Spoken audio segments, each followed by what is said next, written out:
సునీల్ గారు, ఇప్పుడు వీళ్ళ ఇచ్చినటువంటి స్కీమ్స్, ఇంప్లిమెంటేషన్స్, యువతకి ఇచ్చినటువంటి ఆకర్షణలు, రైతులకు ఇచ్చినటువంటి భరోసాలు ఇవన్నీ కాంగ్రెస్ పార్టీకి విజయం చేకూర్చినాయని అంటున్నారు. మరి ఇవన్నీ మోదీ సర్కార్ చేస్తున్నాము, భారత్ కిసాన్ భారతదేశంలో రైతులను ఆదుకుంటున్నాము, నిరుద్యోగులను ఆదుకుంటున్నాము, ప్రైవేటీకరణ సెక్టర్లు చేసి ఉద్యోగాలు కల్పిస్తా ఉన్నాము, ఇవన్నీ చెప్తా ఉన్నారు కదా. మరి ఎందుకు ఈ రోజు బీజేపీ అట్టర్ ఫ్లాప్ అయిపోయింది? ఎస్ అండి, ఇప్పుడు మేము కర్ణాటకలో ఇందాకే చెప్పాం, కర్ణాటక ప్రజలు ఎప్పుడు కూడా ఒక గవర్నమెంట్ కు రెండోసారి అవకాశం ఇవ్వరు.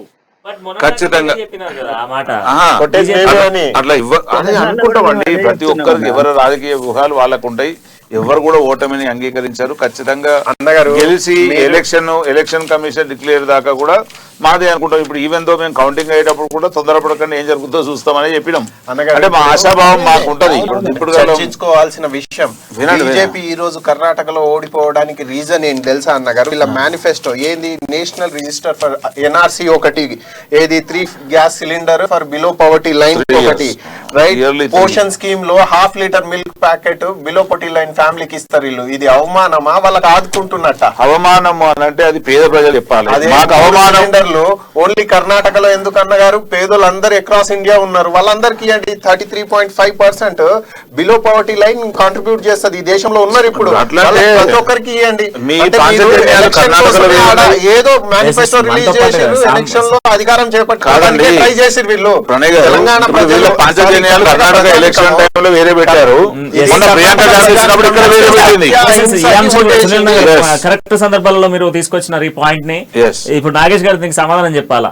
మొన్న రైతులకు సంబంధించినటువంటి ఇష్యూలో రాహుల్ గాంధీ గారు వరంగల్ లో మాట్లాడారు, ప్రియాంక గాంధీ గారు మొన్న సరోవర్ నగర్ లో మాట్లాడారు. అక్కడ పెట్టినటువంటి మేనిఫెస్టోలు ఈ రోజు కర్ణాటకలో పెట్టినటువంటి మేనిఫెస్టోలకి ఎటువంటి సత్సంబంధాలు కనిపిస్తలేవు. ఇంక్లూడింగ్ ఒక 2-3 ఇష్యూస్ లలో కనపడతా ఉన్నాయి. ఏది విద్యార్థులకు సంబంధించినటువంటి మేనిఫెస్టోలో ఒకటి, లైక్ ఇక్కడ నిరుద్యోగ వృత్తి అన్నట్టుగా అక్కడ ఎడ్యుకేషనల్ విద్యార్థులకు నిరుద్యోగ వృత్తి లెక్క 3,000 రూపాయలు అదొకటి అనౌన్స్ చేసిర్రు. సో దాంతో పాటుగా డిప్లొమా యువతకి 1,500 రూపాయలు అంటూ కూడా అదొకటి కొత్తగా అక్కడ ఇంప్లిమెంట్ చేశారు. బట్ ఆ మేనిఫెస్టోలో 6 మాత్రమే కనబడతా ఉన్నాయి, ఇక్కడ ఇచ్చిన 10 కనబడతా ఉన్నాయి. సో ఇప్పుడు అక్కడ 6 ఇంప్లిమెంట్ ఈ మధ్య కాలంలో, అంటే ఈ ఎన్నికల సమీపానికి దగ్గరలో ఉన్నప్పుడే మీరు అక్కడ 6 ఇంప్లిమెంట్ చేస్తేనే తెలంగాణ ప్రజలు కాంగ్రెస్ ను చూస్తారు అనేది ఇతర పార్టీల వాదన. సో దీన్ని ఇంప్లిమెంట్ చేయగలుగుతుందా కాంగ్రెస్? అన్నగారు, అధికారంలో వచ్చిన తర్వాత ఈ సూపర్ 5 ఏదైతే కర్ణాటకలో ప్రామిస్ చేశామో అది యథావిధంగా ఫస్ట్ ఫైల్ అక్కడ నుంచే రన్ అవుతుంది. సెకండ్, ఏది అపోజిషన్ పార్టీ అయితే నిందలేయడం కామన్ వాళ్ళకి, అది పక్కన పెట్టేస్తే ఇక్కడ ఇచ్చిన హామీ యూత్ డిక్లరేషన్ లో కానివ్వండి, నేను చెప్తా చూడండి, ఎవ్రీ ఫ్యామిలీకి 25,000 ఎవరు ఉద్యమకారుల ఫ్యామిలీకి డిపెండెన్సీ కోసం జాబ్ క్యాలెండర్ 2 జూన్ నుంచి 27 సెప్టెంబర్. ఈ ఒక్క రోజు అటు ఇటు అయినా ఇంకోసారి మాకు అధికారం, ఆ నాయకుల్ని నమ్మొద్దు అని స్టేజ్ మీద మా అధినేత చెప్పారు ప్రియాంక గాంధీ గారు. గట్స్ బీఆర్ఎస్ వాళ్ళు చెప్పమనండి, బీజేపీని చెప్పమనండి. సెకండ్, ఇంకోటి 7 జోనల్ ఇంటర్ ఎక్స్చేంజ్ అన్నాము, లోకల్ పీపుల్ కి అన్నాము, యూత్ కమిషన్ అన్నాము, 10 lakhs రూపీస్ బిజినెస్ ఏది ఇంట్రెస్ట్ ఫ్రీ లోన్ అన్నాము, special legislation for Gulf workers కోసం అన్నాను. తెలంగాణ ప్రజానికానికి కావాల్సింది 3 integrated universities, IIIT sports university, electric scooter for మహిళలకి. మేము ప్రతి ఒక్క వర్గానికి ఆలోచించి రాసిన మేనిఫెస్టో, మా కమిట్మెంట్. ఇది ఓన్లీ డాక్యుమెంట్ కాదన్న, వెల్ఫేర్ ఓరియంట్ లో ఉన్న మా శ్రద్ధ ఇది. ఈ దేశానికి కాన్స్టిట్యూషన్ ఇచ్చిందే మేము, ఆ కాన్స్టిట్యూషన్ ప్రిన్సిపల్ లోనే మేము ఈ రాష్ట్రాన్ని నడుపుతాము. మేము ఇలా అన్న మన బీఆర్ఎస్ సీఎం గారు అన్నారు చూడండి, కాన్స్టిట్యూషన్ తీసేయండి, మార్చేయాలి అన్నారు. రాసిన రచయిత విగ్రహమే పెద్దకు పెట్టారు. ఎందుకు? ఓట్ ఎలక్షన్ కోసము. ఏది కర్ణాటకలో మోడీ గారు 10 రోజులు కంపెయినింగ్ చేశారు. ఎందుకు? అధికారం చేజిక్కించుకోవడానికే. ఇక్కడ బీజేపీ గెలిచింది ఎన్ని రాష్ట్రాల్లో? మధ్యప్రదేశ్ లో కొనుక్కున్నది, అది కాంగ్రెస్ ప్రభుత్వమే. మహారాష్ట్రలో కొనుక్కున్నది, అది కాంగ్రెస్ ప్రభుత్వమే. గోవాలో కొనుక్కున్నది, అది కాంగ్రెస్ ప్రభుత్వమే. హిమాచల్ ప్రదేశ్, కర్ణాటక రియలైజ్ అయిన అక్కడ ప్రజలు ఏమని ఇస్తే, అబ్సల్యూట్ మెజారిటీ ఇస్తే కాంగ్రెస్ కి, వాళ్ళు వెల్ఫేర్ లోనే పనిచేస్తారన్న నమ్మకంతో హిమాచల్లో ఎన్నుకున్నారు, ఈ రోజు కర్ణాటకలో ఎన్నుకున్నారన్న. ఈ రోజు సత్య అహింసాని నమ్ముకొని నాయకురాలు టీచింగ్ ఇచ్చిన సర్వోదయ కాంటెక్స్ట్ లో మేము పని చేస్తాము, సర్వోదయ కాంటెక్స్ట్ లో మేము పని చేస్తామనే మాకు ఈ రోజు కర్ణాటకలో అధికారం ఇచ్చారు.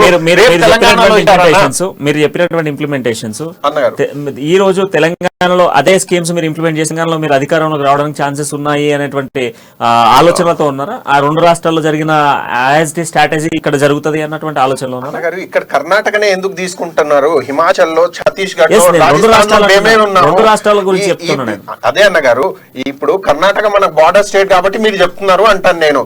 కర్ణాటకలో డెఫినెట్మెంట్ మా కమిట్మెంట్ ఓన్లీ డాక్యుమెంట్ కు వదిలేయమన్నా. మేము 40% కమిషన్ లో బిలీవ్ చేయము. ప్రజానికం కోరిక మీదనే పని చేస్తాము, అక్కడ పని చేస్తాము. తెలంగాణలో కూడా అధికారం చేయబడతాము. ఈ 9 ఏళ్ల పాలనలో బీఆర్ఎస్ ప్రభుత్వం ఏం చేయలేదా? ఏమి ఇవ్వలేదా? అన్న ఇచ్చిందన్న, అబద్ధాల హామీలు ఇచ్చింది. దళితులు సీఎం అయిపోయాడు, 3 ఎకరాలు వచ్చేసినాయి, నిరుద్యోగ అభివృద్ధి వచ్చేసింది యువతకు. ఈ గత పాలకుల చేతిలో కాంగ్రెస్ గతంలో మనం చూసినాం ఈడ పాలన. అవును, ఈ 9 ఏళ్లలో హైదరాబాద్ గాని తెలంగాణ గాని ఇంత డెవలప్ కాలేదని అంటారా? అన్నగారు నేను చెప్తాను వినండి. డెవలప్మెంట్ అనేది ఒక కంటిన్యూస్ ప్రాసెస్. ఆ డెవలప్మెంట్ కుతుబ్ షాహీ పీరియడ్ నుంచి అవుతూనే ఉంది. ఇక్కడ చంద్రబాబు నాయుడు గారు వచ్చినప్పుడు డెవలప్మెంట్ ఓ లెవెల్లో అయింది. వైఎస్ రాజశేఖర రెడ్డి గారు ఉన్నప్పుడు ఇంకో లెవెల్లో అయింది. మేము నిర్మించిన ఔటర్ రింగ్ రోడ్డు, ఎయిర్పోర్ట్ కానివ్వండి, ఈ రోజు ఇన్వెస్ట్మెంట్ కి కారణాలు అవి బేసిస్ గా అవి మారాయి. ఇప్పుడు వీళ్ళు ఏదైతే ఎఫ్డిఐఓ, ఎఫ్ఐఐఓ తీసుకొచ్చారో రాష్ట్రానికి, మీరు ప్రీవియస్ వీళ్ళ 9 years చిట్టా చూడండి. రాజశేఖర్ గారి 5 years చూద్దాం, కిరణ్ కుమార్ రెడ్డి కూడా కాదండి, 5 years రాజశేఖర్ రెడ్డి గారి హయాంలో చూద్దాము. వీళ్ళకన్నా 10% వెల్ఫేర్ ఓరియంట్ లో మంచి పనులు జరిగాయి. వీళ్ళకన్నా ఎక్కువ 50% ఎంప్లాయ్మెంట్ జనరేట్ చేశారు వాళ్ళు. అన్న ఇక్కడ కంపారిజన్ ఎలా అంటే, ఓ గవర్నమెంట్ ఇంకో గవర్నమెంట్ లో చేసిన దానికి స్టాటిస్టిక్ పరంగా చేయాలి. మేము 100 మందికి ఉద్యోగాలు కల్పిస్తే బీఆర్ఎస్ 9 సంవత్సరాల్లో 2 కూడా ఉద్యోగాలు కనిపించలేదు. ఉద్యోగ నోటిఫికేషన్ ఇస్తారు అన్న, ఇక్కడ ఎవరు సాటిస్ఫైగా ఉన్నారన్నా? నిరుద్యోగులు సాటిస్ఫైగా ఉన్నారా? ఉద్యోగంలో ఉన్నోళ్ళు సాటిస్ఫైగా ఉన్నారా? ఈ రోజు జేపీఎస్ కానివ్వండి, ఓపీఎస్ కానివ్వండి, ఈ రోజు రోడ్ల మీద వచ్చి ధర్నాలు చేస్తున్నాయి. బీజేపీ పార్టీ హామీ ఇయ్యదు, వాళ్ళకి అండంగా ఉండి నడిపియదు. గవర్నర్ వల్లే కదా. అరే మీకు ఆదుకుంటామని గవర్నర్ వెళ్ళి వాళ్ళ ధర్నాకి సపోర్ట్ చేస్తున్నారా? చేయట్లేదు. ఇక్కడ బీజేపీ, బీఆర్ఎస్ ఒకటే ధోరణిలో పనిచేస్తుంది. ఈ తెలంగాణ సమాజం గ్రహిస్తుంది. మా డిక్లరేషన్ పట్ల కానివ్వండి, అది ఫార్మర్స్ కానివ్వండి, యూత్ డిక్లరేషన్ కానీ, మేము కూడా చూడండి అన్న, మా పిసిసి నాయకత్వంలో తెలంగాణ రాష్ట్రంలో కాంగ్రెస్ పార్టీని అధికారంలో తీసుకొస్తాము. ఇది ఖచ్చితం అన్న. ఇప్పుడు మొన్న కర్ణాటక, ఈ రోజు రేపట్లో తెలంగాణ. ఎస్ సాంబశివరావు గారు,